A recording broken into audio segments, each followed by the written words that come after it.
Hello and welcome back to Bricks at Home. This session is trains, session number 2 on Sunday, and we have one of my own displays. I'm going to be playing a video of that and discussing that. Will Elliott's Loco Shed and Lockdown builds, Andy Walker's Seaside Railway display, and Stuart Jones's Romsey and Halterworth L-Gauge Railway display as well. So to start us off, I'm going to share a video with you, and for those not in that. So there is a link in chat to the video if you'd rather watch this on YouTube than through my shared screen, which might be quite torturous. And I'm just going to talk through. Come on. Right. So hopefully. So this is our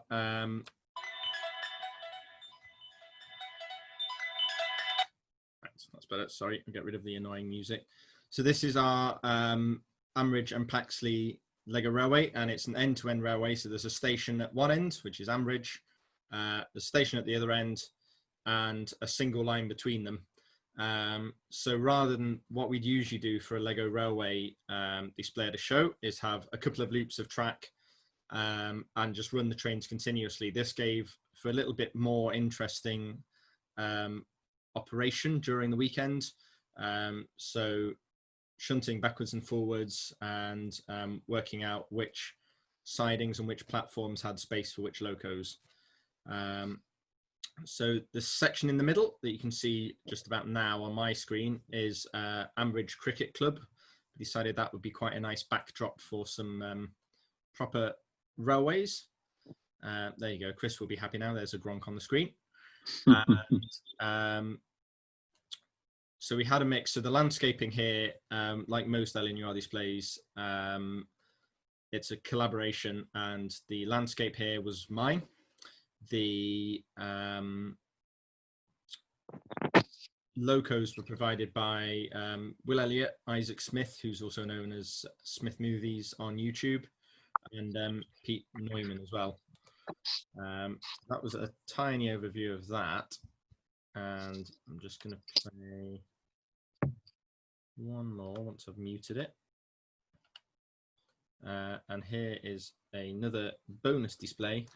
So this is some of our models running on a small version of our usual main layout, Darrington, at Yorkshire Brick Show 2019.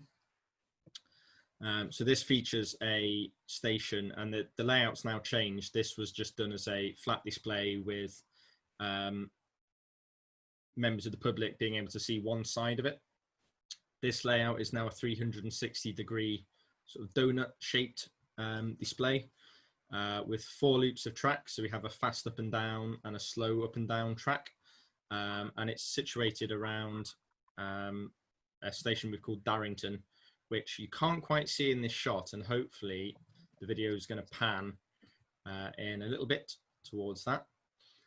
So we haven't got any ballasting on here, and the main layout, actually, we don't have any real ballasting in place at the moment. So this is a view from the other side of the Darrington, which is probably not the more attractive side of the station, but the idea is it's a road bridge which connects the station building, which you can just about see at the top of that video at the moment. And this station is based fairly loosely around Loughborough Central Station on the Great Central Railway in the Midlands, which is originally where I spent most of my childhood. So I have quite fond memories of watching trains with my dad. So you can see the main station building here a little bit in the background. You may get to see it a little bit more in detail. So we have a mix of rolling stock here again from other members. The troublesome trucks are my design. The Thomas and Percy are built by Ryan Evans in Australia, and he does all the vinyl lining, which I don't have patience for. The BR Class 20 going past was Jamie's, and we usually run that as a pair back to back. The steel torpedoes that went past belong to Ian Blair. The Pullmans are Will's, and I think the rest of that freight in the background probably belongs to Pete's. That's the sort of thing he builds. So I am going to, yep, I'm just going to skip the video a little bit to, yeah, there we go. That's the one. So that's Pete's BR class 13 with, I think they're Jamie's hoppers. And this is a view that works quite well for video. So we've got every railway layout needs a train spotter on it somewhere. So he's usually on the bridge watching things go by.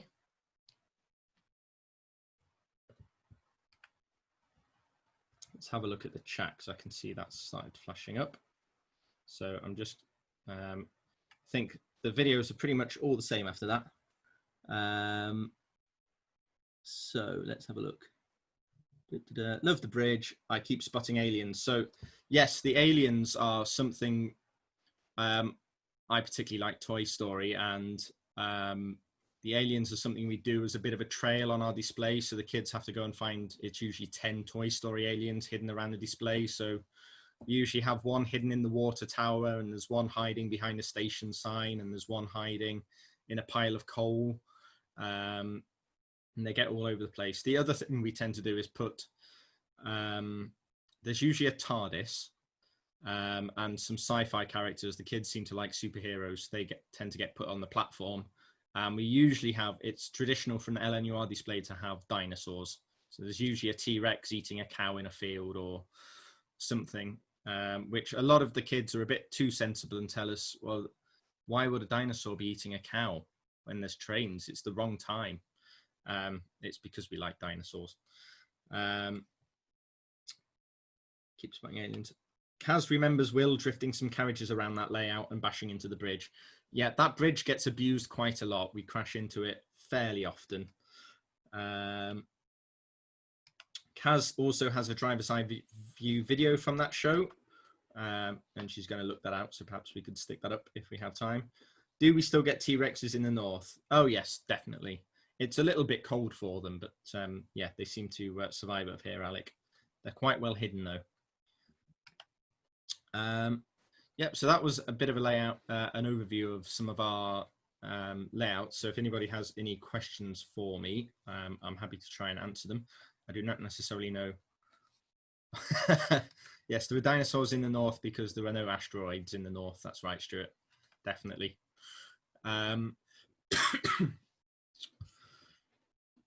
So there are more videos on the LNUR YouTube channel, and those layouts are a bit too big to set up at home, although I have a little bit of one in pieces still lying on the desk behind me. How many builders do we have in total? We have about 25 members, but most shows, I'd say we probably have 8 builders who bring their locos to run, but that's usually between 2 displays. So we have, for bigger shows, 2-day shows, we'll have our main display, which you saw in the video, and then we'll also have what we call the playout, the drive your own Lego train layout. So we usually sort of take it in turns to run that, although Bill usually looks after the playout for us, and some modelers might only bring 1 or 2 locos if they're traveling by rail and they've only got space in the suitcase. Others will bring, like Pete tends to bring, rakes and rakes of wagons that we can fill the display with, which is really cool. Why is there no space trained with the dinos?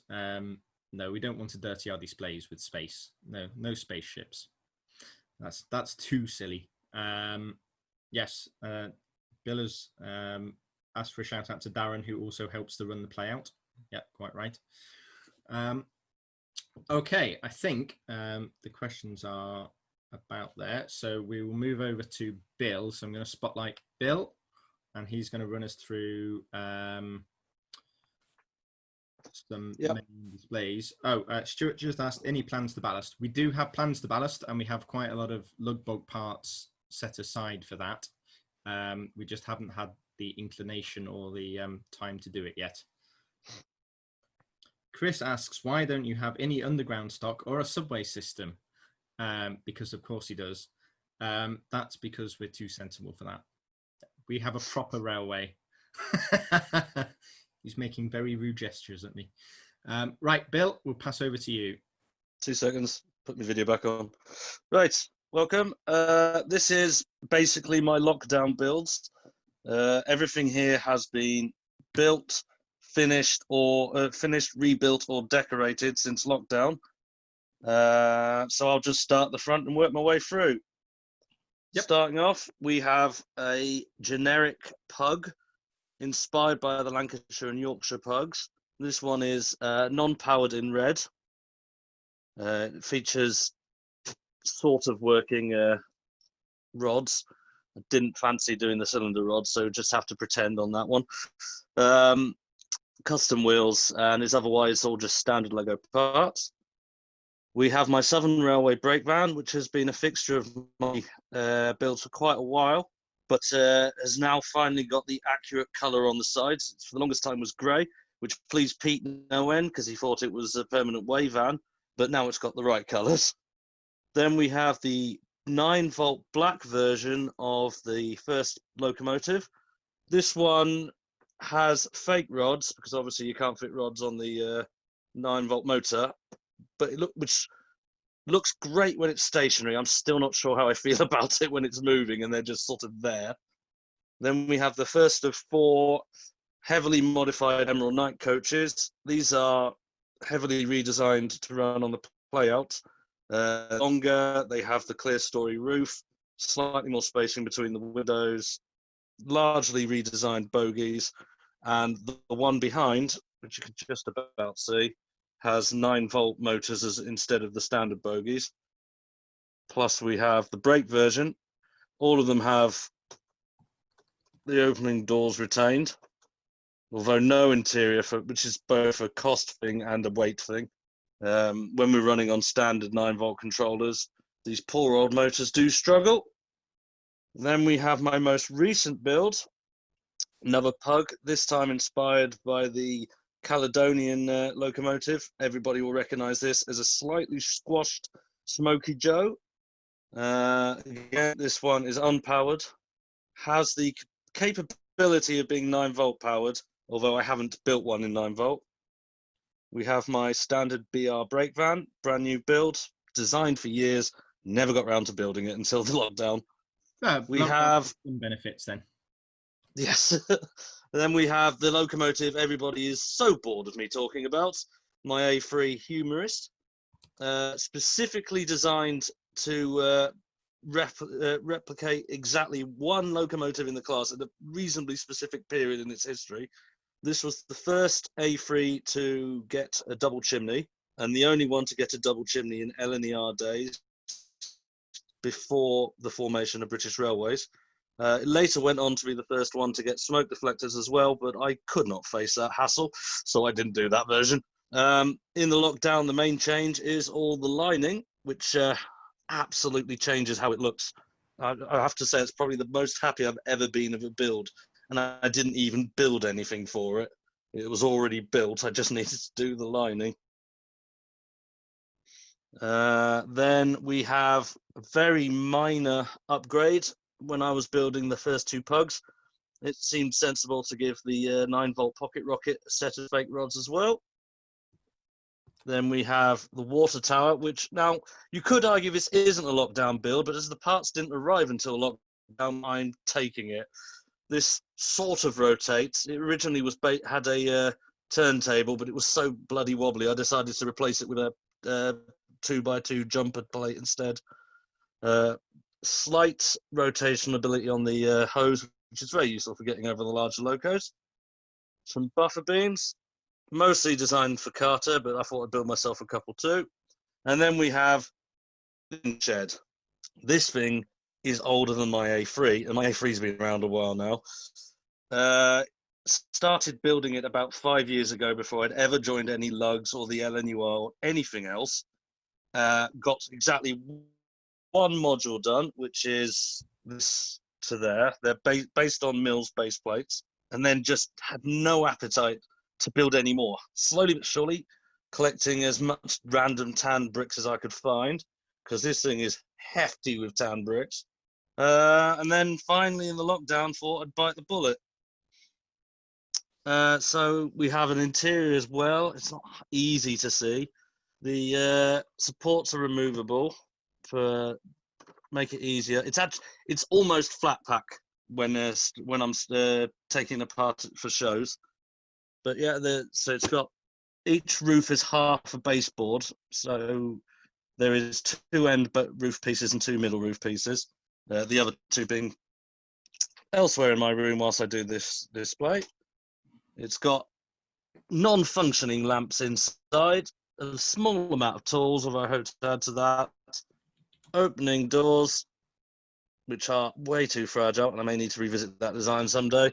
And I was quite happy the air intake at the top, which looks great until you look at the other side and realise that thing ain't letting any air into there at all. So I think that's about it. Has anybody got any questions? Any questions, Will? I think actually it would be quite nice to show the interior of the water tower and how you built that, because that was quite a nice design. I have one in brown because Will, before lockdown, came to my house and designed it. So I have one in brown. Will has a tan one. So basically what we have is the bottom of it is attached by a round jumper plate to a complex thing I'll show in a second. And then we just have a couple of the 4x4 round bricks, one the normal one the Technic one. And on the other side, we have the exact same thing with a Technic axle, slots on over the top. To make the main structure more solid, I've done a not entirely legal Lego build and overlapped the curved bricks, which do fit on. It's the hardest part actually was doing this in studio. It was a nightmare in studio. It's pretty easy in real life. Lots of fighting about with angles to get the instructions designed. So yeah, and then we have the thing that probably actually took me the longest, which is the assembly for the to keep it vaguely round and still attach the pipe. I probably could have done a much simpler way of doing it, but I couldn't help myself. I just had to make it complicated. Stuart says, yes, I prefer prototyping in real life to faffing in studio. Yeah, I think studio is a nice tool, but sometimes just using real bricks is so much easier. Hey. Yeah, I mean, my attitude is both are incredibly useful tools. It's how you and when you use them. For example, the pugs, both pug designs completely built on studio because there was no real mechanical questions I needed to answer first. It was just a case of, I don't have these bits, but I have an idea, build them in studio, order the bits. The A3, on the other hand, that was entirely 100% brick built because mechanically it's a nightmare and you'd never be able to prove it before building it in studio. And you just can't hope that what you've done in studio will work. Not the scale and cost of this thing. I think everything else apart from the pocket rocket in the background is studio, or in the case of the engine shed, LDD designed. That's how old the engine shed is. So do you have any idea how many bricks are in the A3, or because you didn't design it digitally, I'm guessing you probably don't have. Not a clue. I mean, there is something in the region of about £30 worth of 1x1 tiles with a clip on, because those green tiles are not cheap, and I need a lot of them. The worst bit was the only source I could find that was even vaguely affordable, and we're talking £1.50 a pop, was Italy, and I forgot to order the ones for the tender, so I had to order them twice. It was an absolute gut punch when I realised what I'd done. I was like, oh Christ, I've got to spend more money on this thing. It does look good, especially now it's lined. Oh yeah, and it looks amazing going around I've only run it on some playout tracks so far, but it does look good running with that lining on. Yeah, Still needs a little tweaking. The reason it's on running in the wrong direction at the moment is because one of the splashes was the first one I experimented with doing the lining on the splashes, and I did it with the little bits after the big bits, and now the little bits are peeling, whereas all the others, the little bits are covered by the big bits and are not peeling. And I'm not looking forward to redoing that because it means taking apart stuff that will probably damage other lining. So,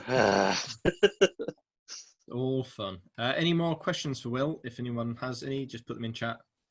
Chris has asked, of course, why are there no Gronks? Show us your Gronk. my Gronk is in one of these boxes. There you go. There you go. That's as much diesel as you're getting from Will today. Boo! Diesels. Okay, lovely. Thanks, Will. That was a nice overview. Good comments there. I think people were suitably impressed. We have Andy Walker from Brickish next, and his Seaside Railway display. So we'll just get him set up. There you go. Hi, Andy. You're still muted. Let's see if we can. You're still muted there, Andy. Yep, that's got it. Yeah, sorry, it's just trying to hit that button. Well, yeah, well, thanks. I just thought I'd start by showing you a quick video of our display. That would be great, yeah. I'm not actually at home. I've come to a building that I can have access to with nobody else. And Skegga, Jacob, and myself have set up our display. So this video was taken at Steam last year, and we've pretty much recreated the display here today that you'll be able to see live in a minute. But I'm going to start off with the video.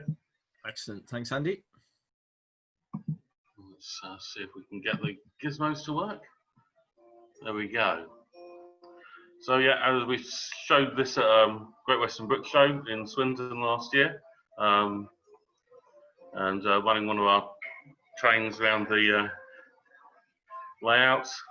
We have various sections. It's a beach display, so we're running along the beach.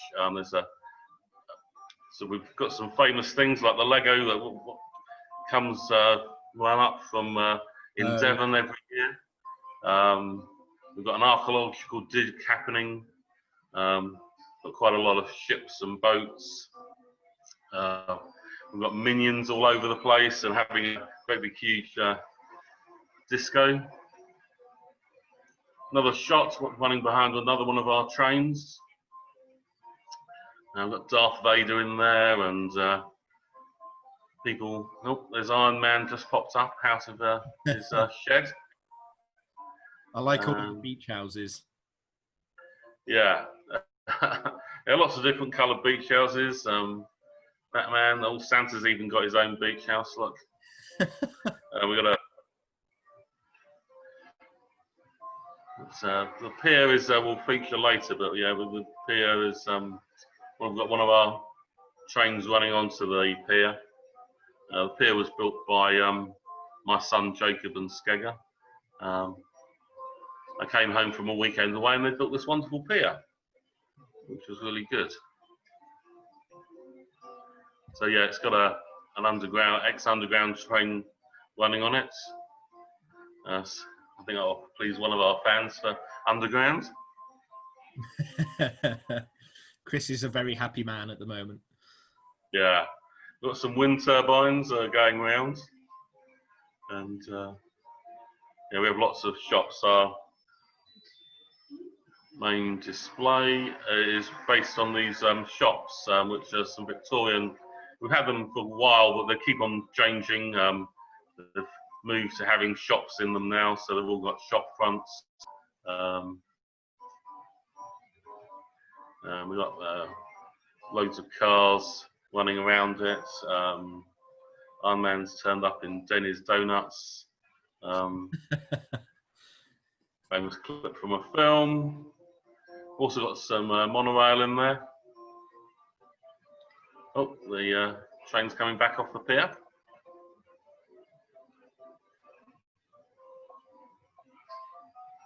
The pavilion. And we have a little funfair at the end. Oh, nice. I like the lighthouse. Yeah, it's, so it goes round, the light goes round slowly, and the light's on, which is good fun. Yeah, and this is just packing away. How long does it usually take to set up for a show? I know you've did you take this to Brickish weekend as well? Sometimes, yeah. I mean, with a display like that takes us about 6 hours to set up. I'm not surprised. It's got a lot of stuff in there. Yeah. So, I think Skegga would just like you to talk through her build of the pavilion. That would be great. Yeah, let's pass across. Yeah, so I'll just, we do have one question for you okay. from Bill, which was the pier inspired by the Isle of Wight line? There we go. Yes. Yeah, my colleagues are telling me yes. There you go. Yes, it was, Bill. Some of these things appeared in holiday, so that, yeah, they went to the Isle of Wight, and there we go. So I'll just hand you over to Skegga. Okay, hello, Skegga.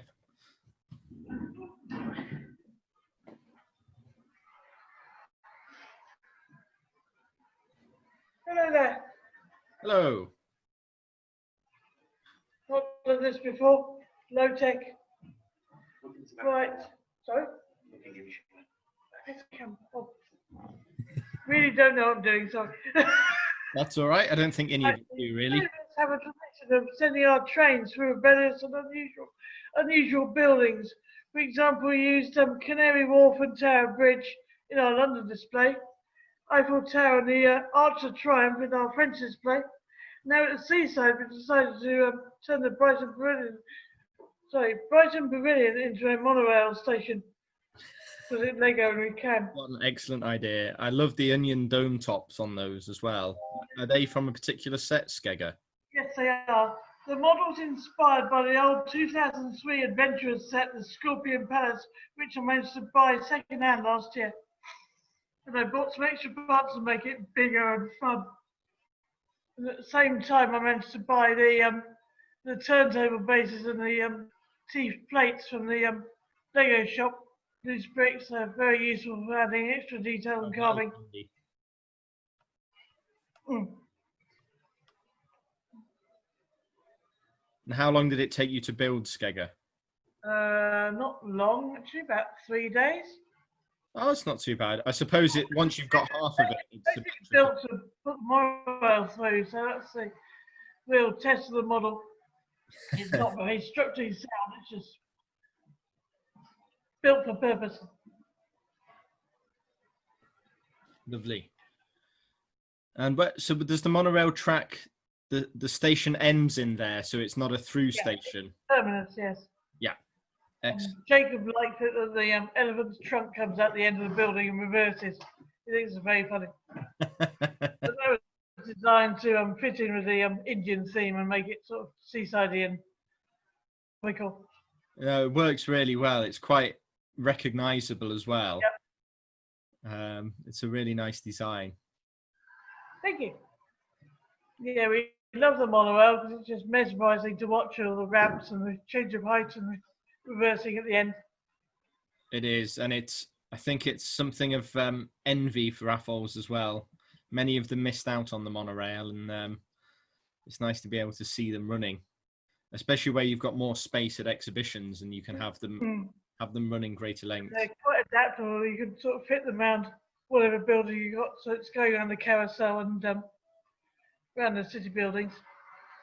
Kaz is asking if we have any shots of the monorail, which we could maybe see a bit closer, particularly the train for the monorail. We're working on that.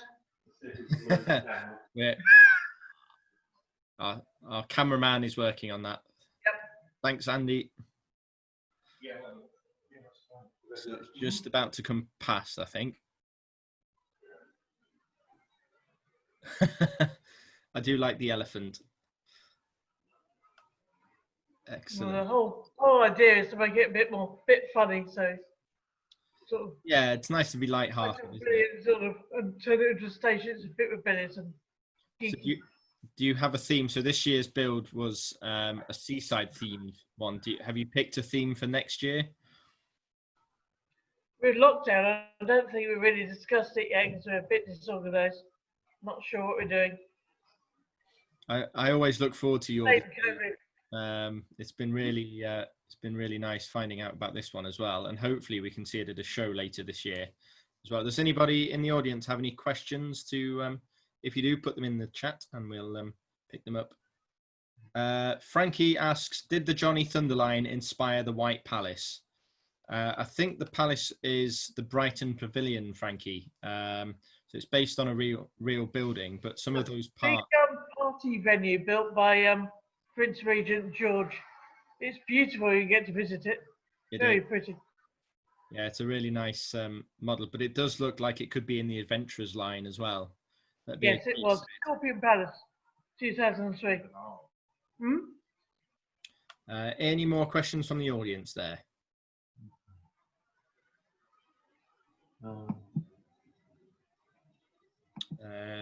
No, I think that's it. Thanks very much. Is there anything else you'd like? Oh, we've gone to the peer view.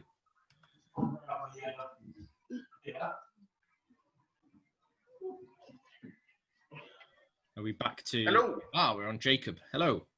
Yes. So the underground pier, which you can see now, is based on the Isle of Wight Ride disused underground train. It runs along to the pier, much like the Ride railway line, which actually goes over the sea. So when we disembarked from the ferry on our holiday, we realized that it was actually over the sea, so we wanted to sort of recreate that sort of look with our train. And so I then built the underground train in dark red and with the dark grey roof, much like the train. And then it then uses the LEGO Mindstorms program and a robot to provide the automation. And the train uses the 9-volt track system with a 9-volt motor as well.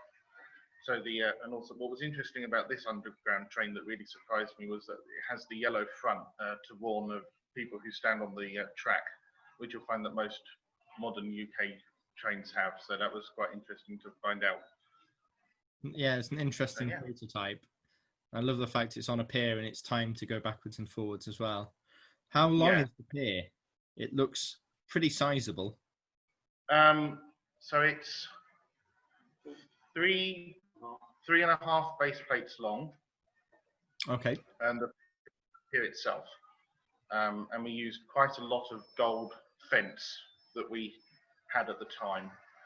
And so Dad went away telling us, this is what I need the pier. And he came back and the pier was done. So nothing like service, is it? It's nothing like service. And we kind of, one of the things that we said was we wanted the underground train as well from Ride on the Seaside display, because it was just so interesting to go and see it. That's great. I love the little row of houses along the seafront as well. They're really nicely designed. We have a couple of questions. Stuart asks, how difficult was it to control 9-volt with Mindstorms? It can be difficult at times with specific motors, but I think over time, I think we've managed to gain control with the right speed settings. Yeah, I did something many years ago with the original Mindstorms and it was doable. Is it based on a timing on the motor, or does it pick up its location based on a color sensor, or? Yeah, so we're using the old RCX boxes. Yeah, so we're using the old RCX boxes, which just sends power one way for so many minutes and then sent it the other way.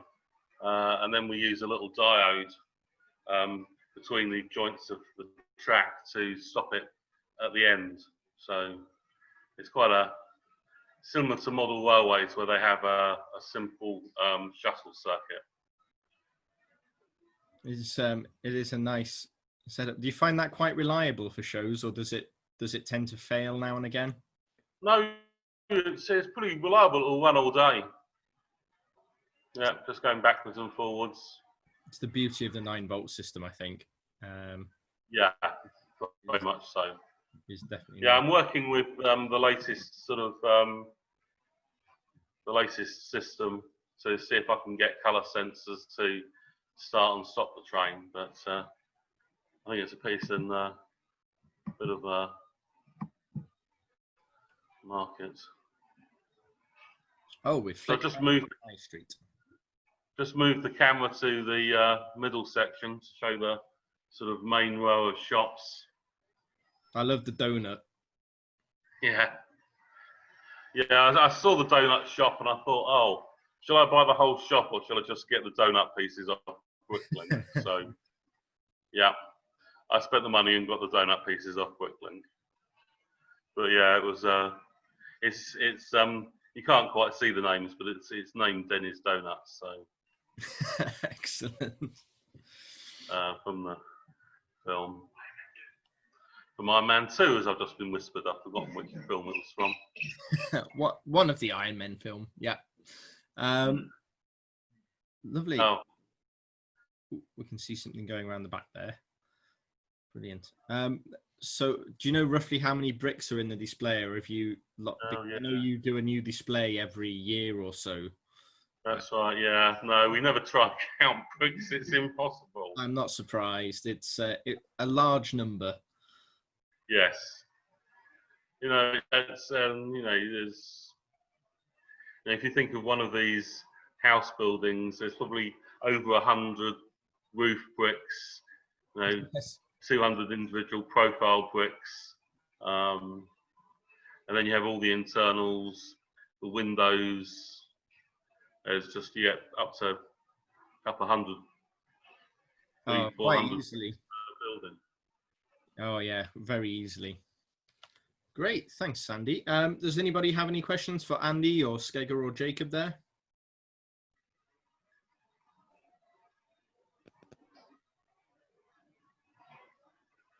Just give people a chance to type. More questions come up. Make people hungry with the donuts, I think. Yeah, Stuart's hungry.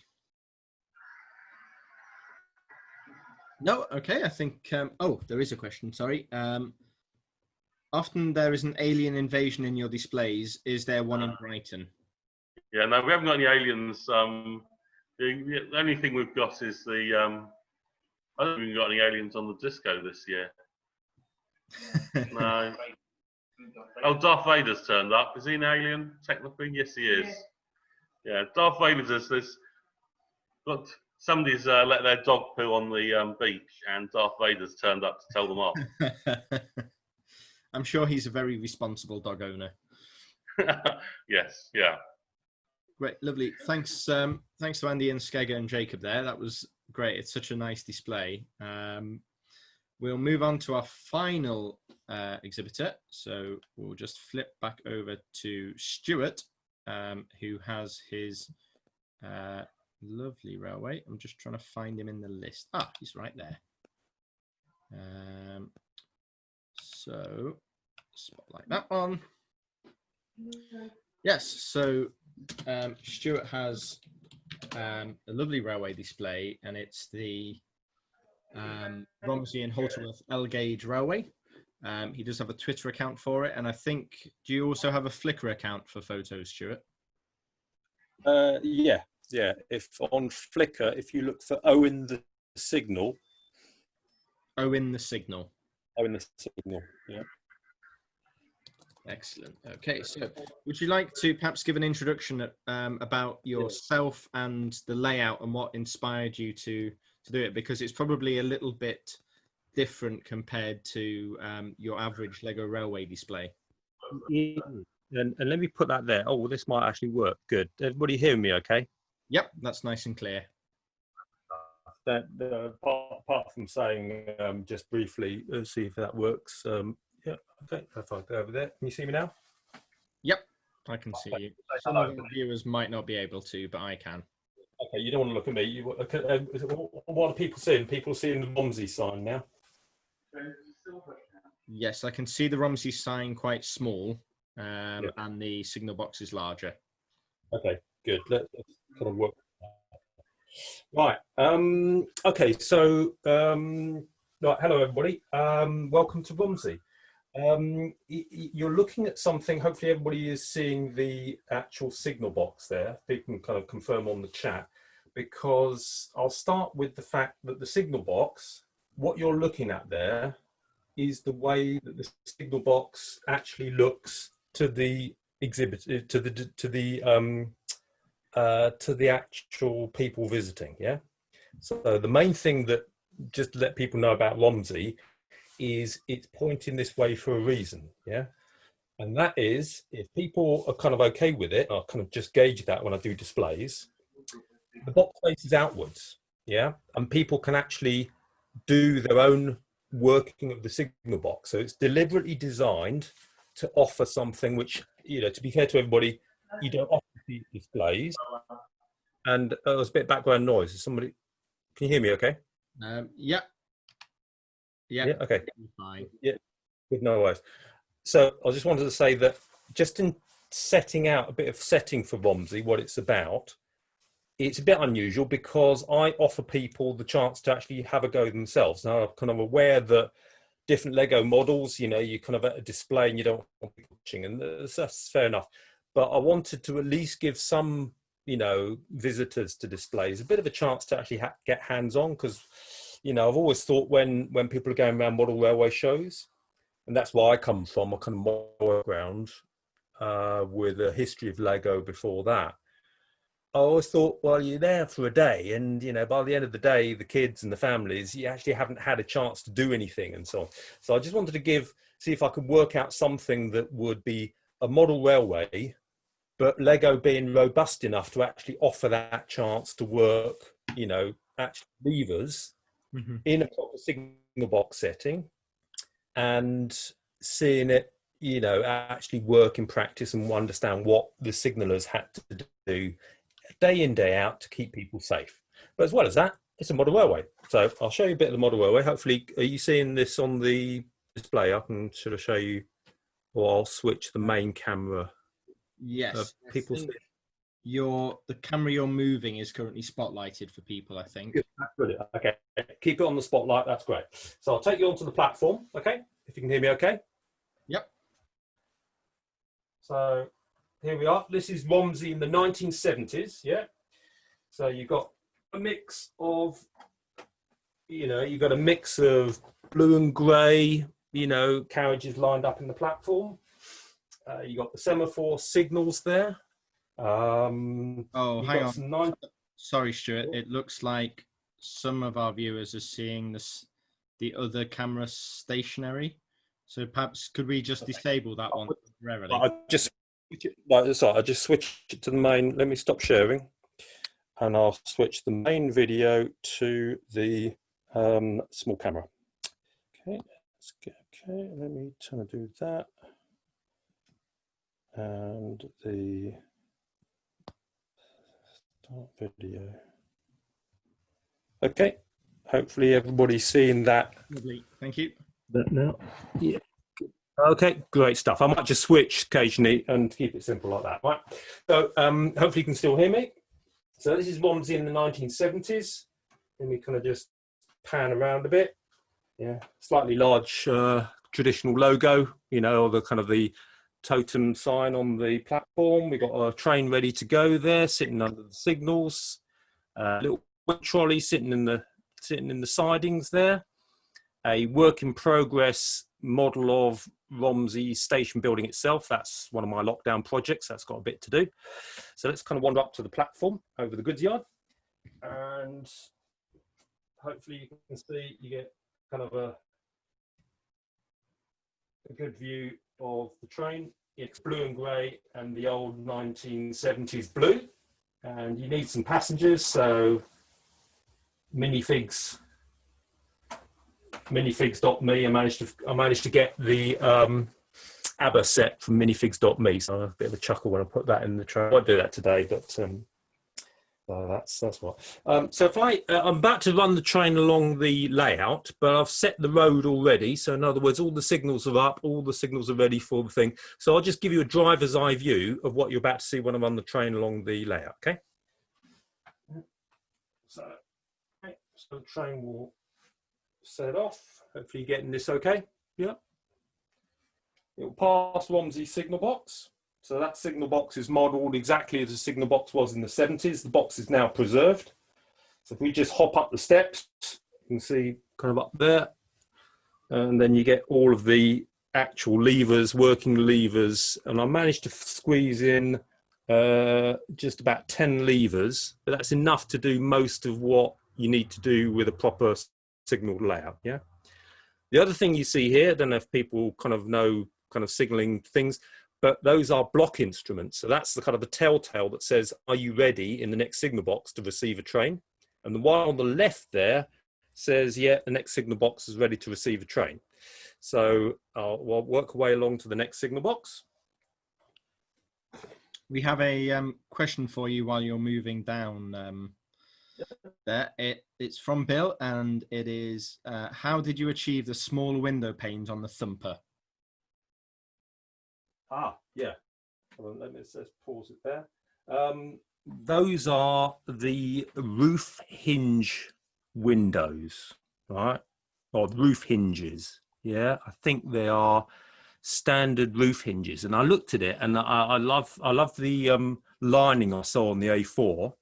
One kind of design philosophy, you might call it, or design idea I've got is to try and use stickers or any lining as little as possible. And I know people have done some really, really nice Mark 1s, but you know, with kind of the big 4x3 window and put stickers across the top for the ventilators. But what I like to do is just try and keep it as you know, kind of without stickered as possible. You see what I mean? Yeah. Okay. Let's go back down the line. Come with me.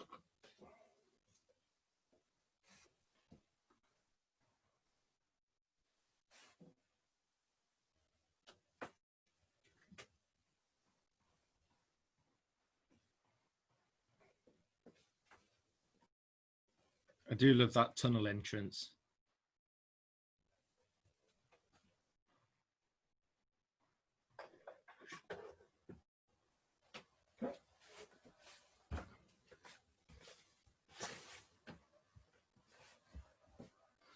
All right, so hopefully you're seeing, yeah, so that's Halterworth signal box. So that's a little level crossing box, and hopefully you can just see the level crossing sitting next to it, a bit further down.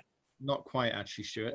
Could you shift the camera up and to the left a little bit? Let's see if we can get that a little bit square. There you go. That's lovely. The whole of the signal box there, which the train's going to get to. You can see the tankers in the background, a little bit of the portal. So another thing about how I work the layout as well, I'll just give you a bit of kind of background, is what happens is when visitors turn up, what I like to do is just say, well, okay, particularly if there's two visitors and, you know, they know each other, or it's a family and so on, I get one family, if you like, or one kind of family member on one signal box, and I get the other one working the other signal box. So they just end up sending trains to each other. It's fantastic. All I do is drive the trains all day, right? And that's the kind of the idea. And that's, you know, if people are careful, I let them just kind of work trains. So without more ado, let's got the train ready. So I'll turn the train round to the next signal box. Okay, so train coming. So you can see that in the distance coming down. Coming, yeah.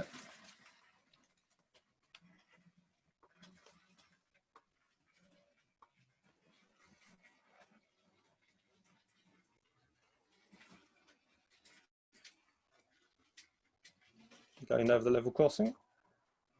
I'll stop it just after the level crossing. There we go. Okay. So a few things I need to do now, just to set everything back. So what I then do is I'll take the roof off. So each of the signal box roofs are removable when I'm doing the displays, because it's a bit, otherwise you're poking your fingers underneath, yeah? So if I just show you some of the stuff that's working, come with me, and you should be able to see, I can now do, I'll just work the lever and the signal will just go back down. So that's a flex operated signal, right? That's one type of signal. The other signal, though, is a bit further away. See this distance signal here? And I thought, oh, look, you know, I just don't have the mortgage, right? If anybody's kind of seen the price of flex nowadays, I don't have the money to, you know, be able to power that distance with flex. Why? Although flex works really nicely for the simple. So I'll set up a little kind of motorized signal here. Let's see if it's going to behave itself.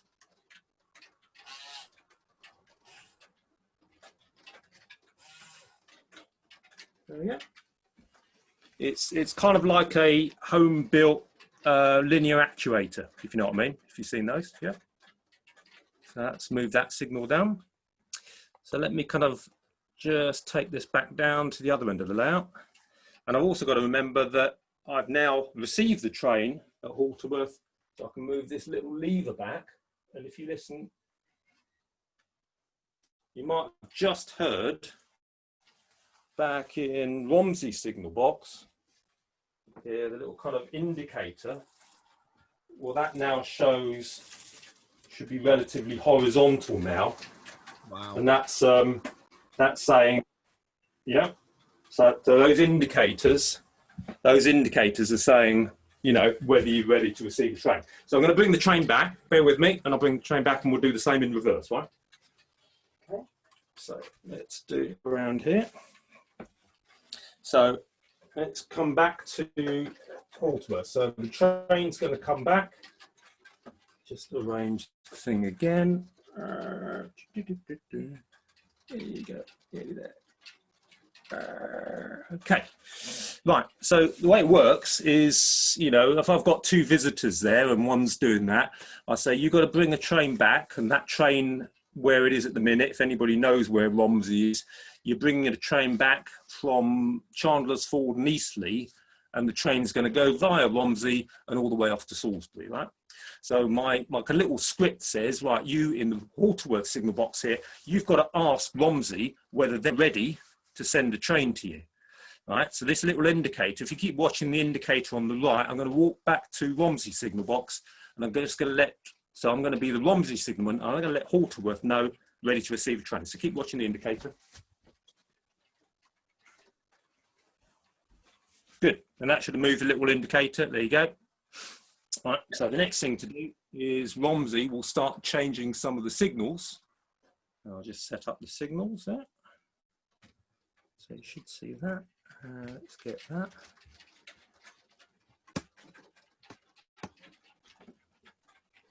There you go. Right, so that's nice because that's looking all the way along the layout. Right, so that signal here, perfect, adjusted the focus. Right, so that's the main signal, and you can see the road leads off into the platform. So the first thing Romsey has to do now, it's got the OK, it will start setting the signals.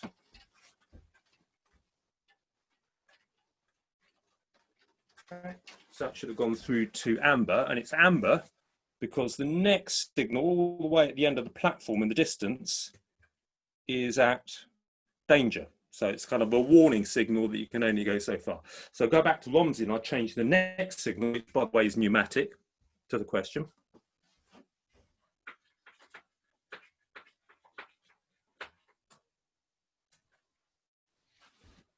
So with one lever, it changes both signals because it actually changes this one now says that's green because the next signal at Romsey Station is also green. So I've got the signals kind of joined up in the way that you'd actually get the normal signal boxes. Okay, so I'm going to bring the train back, stop talking, and we'll get on with it. All right.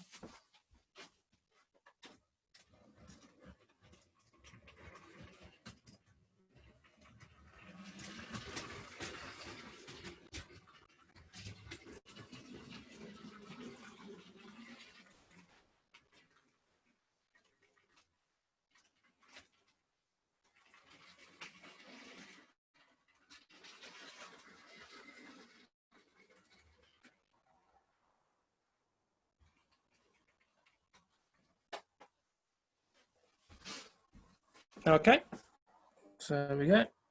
So let's come back to Romsey signal box. Okay, and bring the sound back as well. Might need to shut the screen because it's quite a sunny day here. So let me kind of bear with me. There you go. Right, you okay seeing that? Yeah, it's a bit dark, but it's not too bad. Need a bit of time to focus the camera and it should be okay, I think. I think it's focused now, isn't it? Should be Looks okay. a little bit blurry at my end. I don't know what others are seeing. Let me kind of open the screen. That's a bit. We do have a query from Kirsten who asks, she says, this is so thought through and well planned. How much trial and error did it take to get the signalling to work from the signal boxes, the show indicators and everything else? Because it's quite a large kind of interconnected system. Yeah. Can I show you a signal? I'll show you one signal to answer that question. Come with me a minute.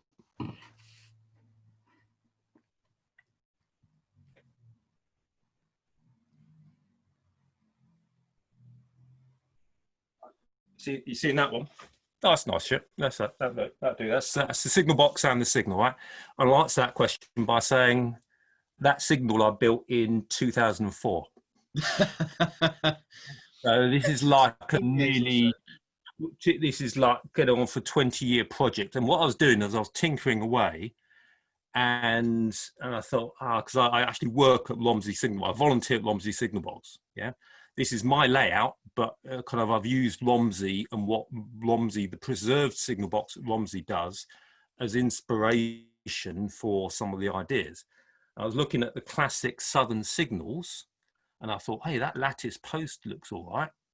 And what you see in front of you is the result of a bit of tinkering, yeah, and gradually it's evolved. So I started with 4 levers.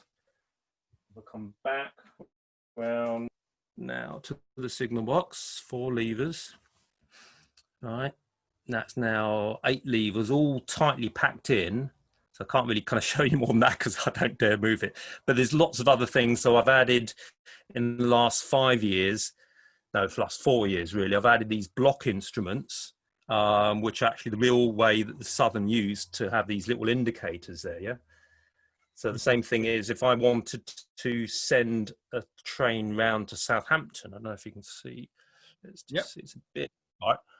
But that also changes. So the next signalman will tell me is a line, watch the top indicator, the little circular indicator. That switches green to let them know, yeah, you're ready to send a train. It switches back to red when the signalman says, right, I'm sending a train to you. And it gets clear to say ready to ask again. Yeah. So all these things work as the real signal boxes used to work. Yeah. There's pneumatics. So signal 3, maybe you can see right in the distance. The train is now, let me take you down the platform.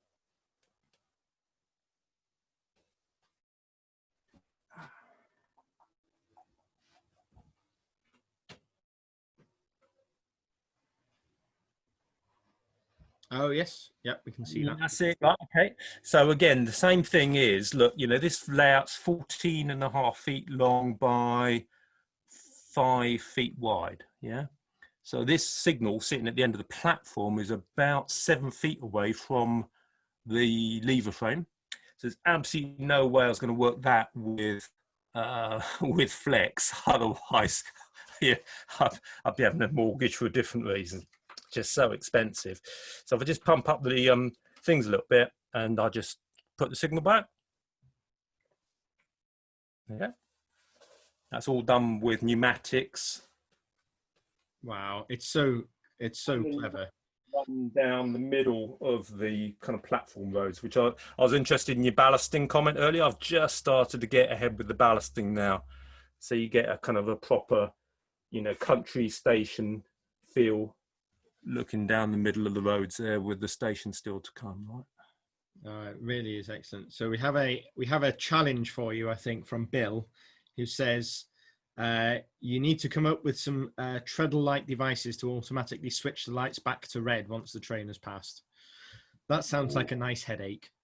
It's a good one. Funny you say that. There's the 2x3. If I share with you a couple of things on the feed there, that's a couple of things on the flicker. A couple of things on the flicker there. Those are the Romsey real life signal diagrams, which also give you a kind of view of the actual real signal. So every signal on here is actually modelled on a real signal at Romsey, and the diagram just to show you what the layout looks like in Lego form. Yeah, Bill. So hold on a sec. I need to bring these back from the little camera, Romsey cam. Funny you say that. I don't know if you can see these little doofers here. Can you see those? Not quite focusing. Not quite focus. Well, let's kind of give it a chance. There you go. There you go. Oh, so they're the touch sensors. I bought those 2x3 touch sensors. And funny you say that, Bill, because that's kind of future project. I think just to see what I might be able to do with, you know, getting a little kind of bar that pushes on that. But, you know, I wouldn't dare compare myself to Bricks of the past, right? These guys are kind of really, really top quality stuff. I'm really, really interested in the next session.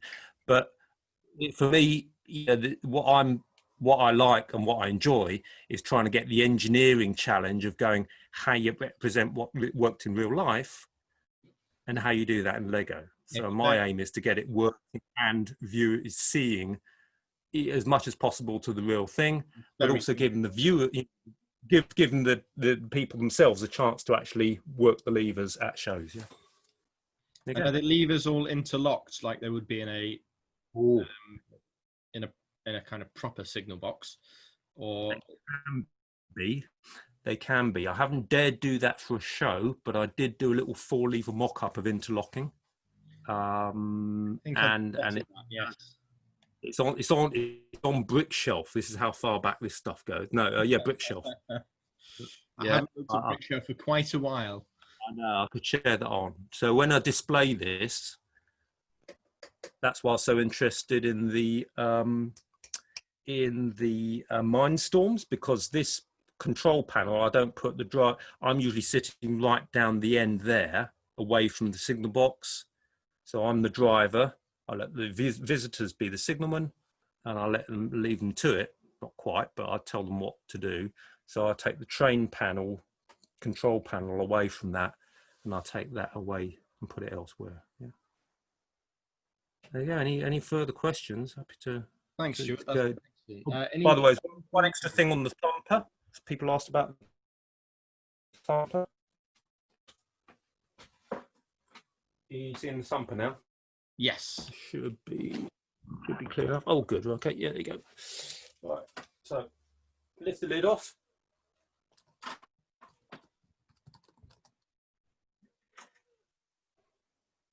Diesel engine in the front.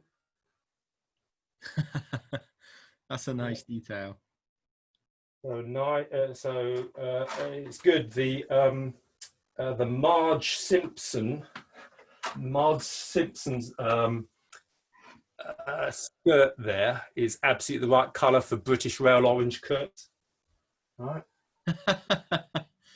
That's nice part usage. And that's my kind of thumper sound ticking away, ready to have the passengers on board. Oh, that's brilliant. And that's why I've also got, so I won't do it now, but that's why the signals at the back of them have the old lights. Yeah, you're getting that, the old lamps, and I can run a signal. I can run a bit of a wire down the back of that, so that all these lights actually light up. Wow.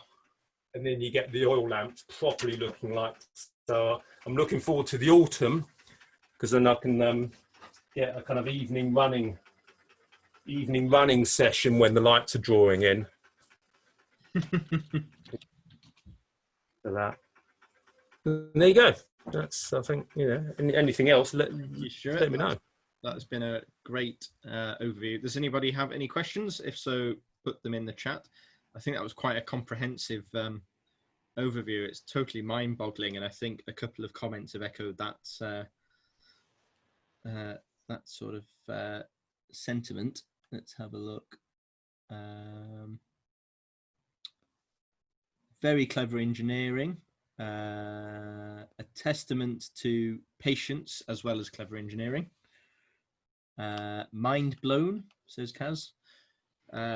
Bill says awesome. Yeah, I think that was been superb. It's, just one trick it shows as well, and just to kind of just make one last point about how I work this at displays, right?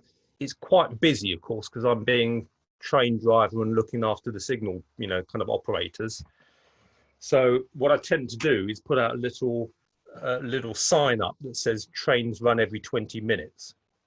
So if I spot visitors coming along and I just get the feeling they might not respect, the kind of the